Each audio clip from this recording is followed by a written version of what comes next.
The day his friends stopped calling. How isolation silenced Yu Menglong's final cry for help. In the glittering world of fame, Yu Menglong was the man who seemed to have it all.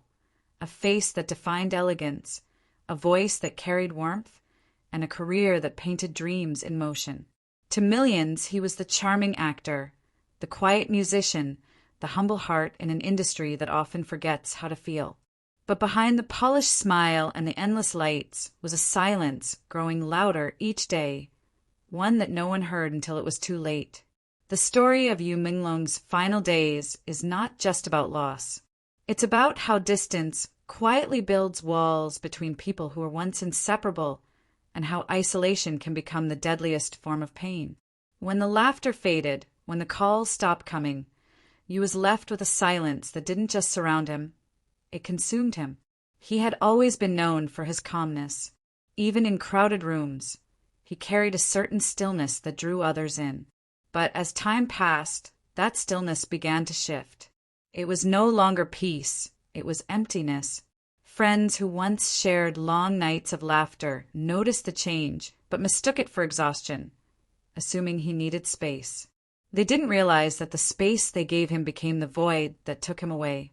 In the beginning, he still reached out, quietly, carefully, as if afraid of being a burden. "Let's meet soon," he'd text. "I miss those old times." Sometimes they replied. Sometimes they didn't. Everyone was busy. Everyone thought he'd be fine. After all, wasn't he Yu Menglong? The rising star? The man with everything going for him? No one imagined that each unanswered message was another thread snapping inside him. Isolation doesn't always announce itself. It comes in small moments, the canceled plans, the unread texts, the nights when your phone doesn't light up anymore. For you, it began with weeks of silence that turned into months. Slowly, the rhythm of his life changed.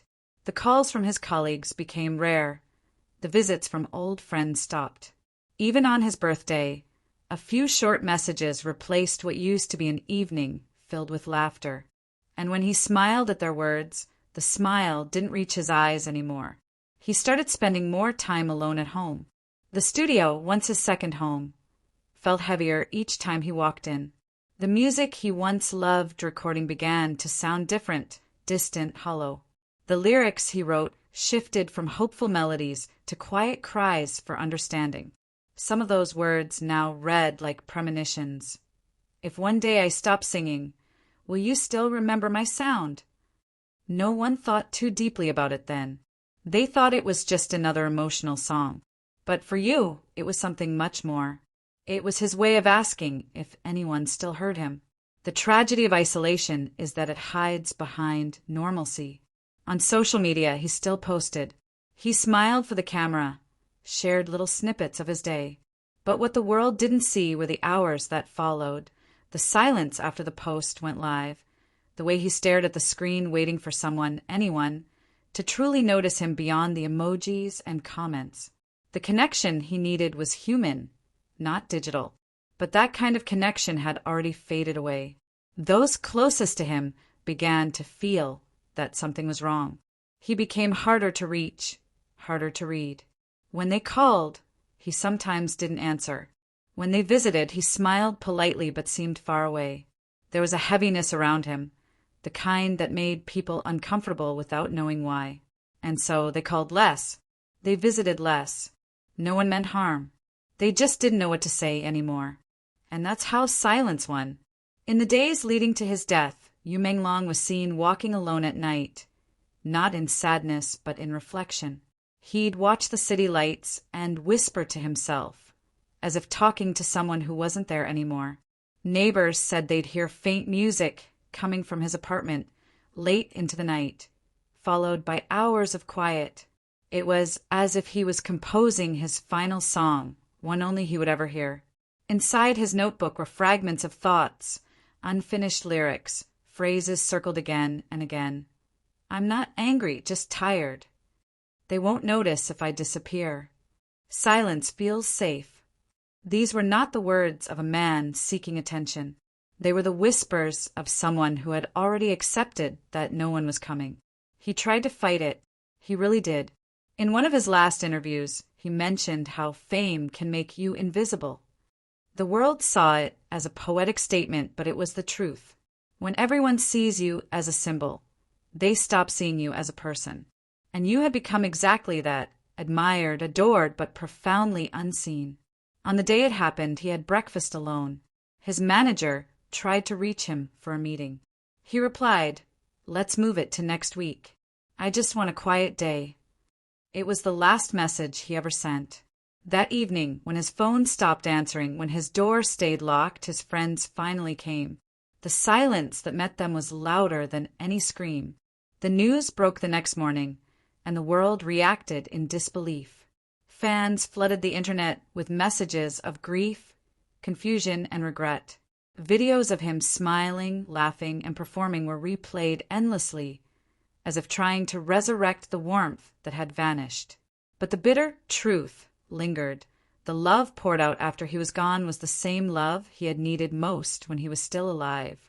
His friends wept, not just for losing him, but for the realization that they had lost him long before his death, the moment they stopped calling, the moment they stopped noticing the shadows behind his smile.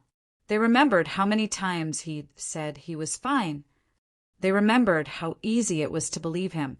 They remembered every chance they had to ask, "Are you really okay?" and didn't. The silence that surrounded Yu Menglong was not just his own making. It was built piece by the world around him. Society often celebrates strength, but forgets that even the strongest people need to be held sometimes.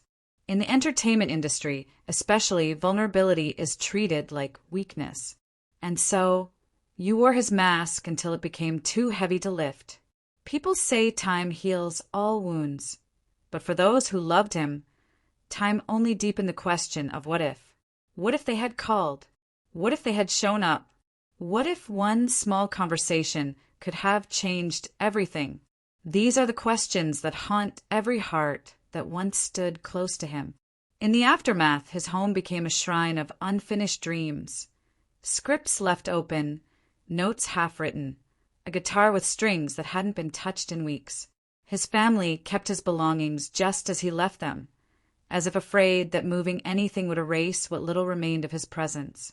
The air in that space still carried traces of his laughter, his gentleness, and his pain. But perhaps the most haunting truth is that his story is not just his own. It's the story of countless people who live surrounded by others, yet feel entirely alone. People whose calls go unanswered, whose messages sit unread, whose smiles hide storms that no one sees.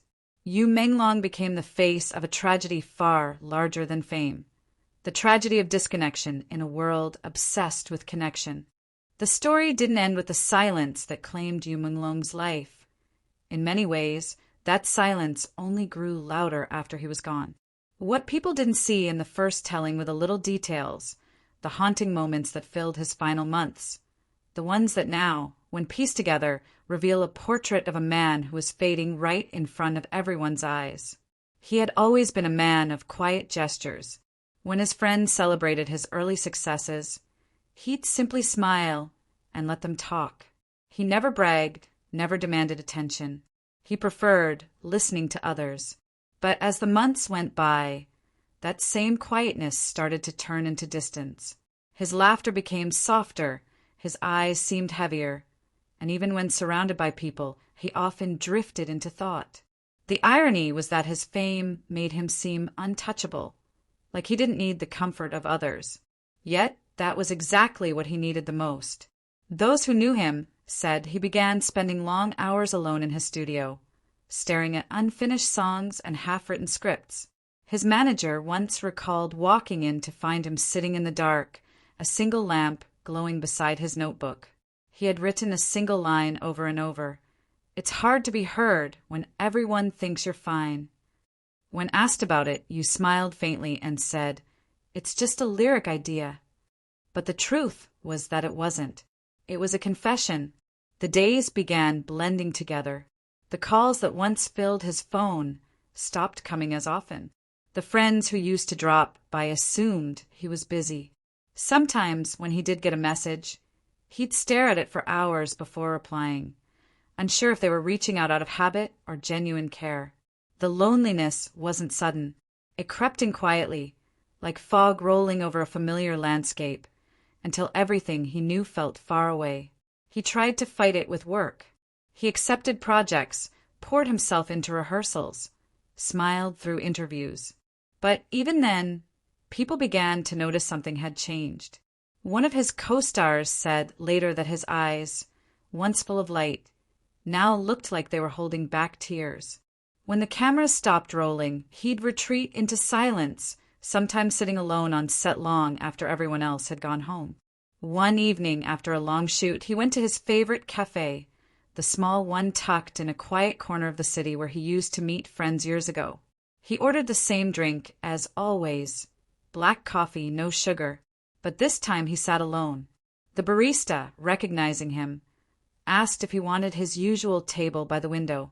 He nodded, smiled politely, and sat there for nearly an hour, staring out at the rain. He didn't touch his drink.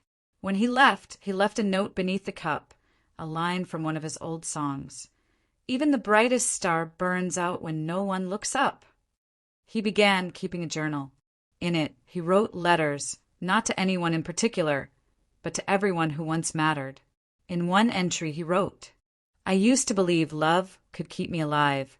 Maybe it still can, but not when love forgets to speak.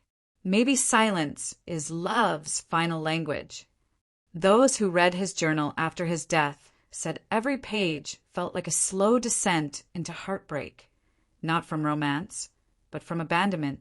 The people he had once called family, friends, colleagues, all had drifted away without realizing they were leaving him behind. What hurt the most, perhaps, was that he never blamed them. In one of his final entries he wrote, "I don't hate them for forgetting. I understand. The world moves fast. Everyone's fighting their own battles. I just wish someone had remembered that I was fighting too." There was one night, just a week before his passing, when an old friend tried to reconnect. They called, and you picked up on the second ring. For a moment, his voice sounded bright, like the old times. They talked about nothing in particular, laughed about small memories, and promised to meet soon. When he hung up, he sat there for a long time, staring at the phone. Then he whispered to himself, maybe it's not too late.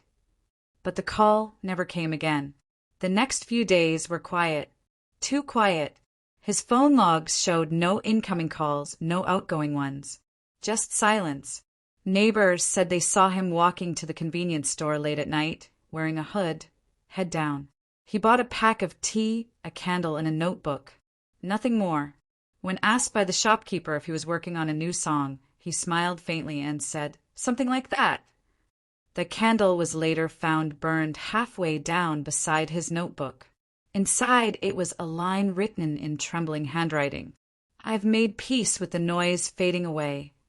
When news of his death broke, the world mourned him with a ferocity that felt almost cruel. The same silence that once suffocated him was replaced by a storm of voices. Fans, journalists, friends, all asking the same question. How could this happen? But the answer was simple. It happened because everyone assumed someone else was listening. It happened because they mistook his silence for strength. It happened because, in a world obsessed with appearances, genuine concern had become a rarity. In the days that followed, the people closest to him gathered in his apartment. His best friend sat on the floor, staring at the walls covered in handwritten notes, fragments of songs, unfinished letters, scribbles of thoughts. He found one that read, "They'll miss me when I'm gone, but I wish they had missed me when I was still here." That single sentence broke everyone in the room. At his memorial, the air was filled with sorrow and guilt. His co-stars spoke of his kindness. His family wept quietly, holding each other. His fans sang one of his songs, the one about loneliness disguised as hope. And as their voices trembled through the air, many realized that the lyrics they had sung so many times were actually his hidden goodbye. Now, years later, his story still lingers, not just as a tragedy, but as a mirror reflecting how easily we lose people to silence. Every time someone listens to his music, they say it feels like he's still speaking, not through fame, but through the raw honesty of his pain. And maybe that's what he wanted all along. Not applause, not perfection, but to be heard. The day his friends stopped calling was the day he began fading. But the day the world started listening, truly listening, was the day he was already gone. If there's one lesson left in the echo of Yu Menglong's silence, it's this: reach out. Call back. Ask again. Because sometimes the quietest people are the ones who are screaming the loudest inside. Yu Menglong's final cry for help was not in words, but in the pauses between them. And though he's gone, his silence continues to speak, a haunting reminder that no one should ever have to face the darkness alone.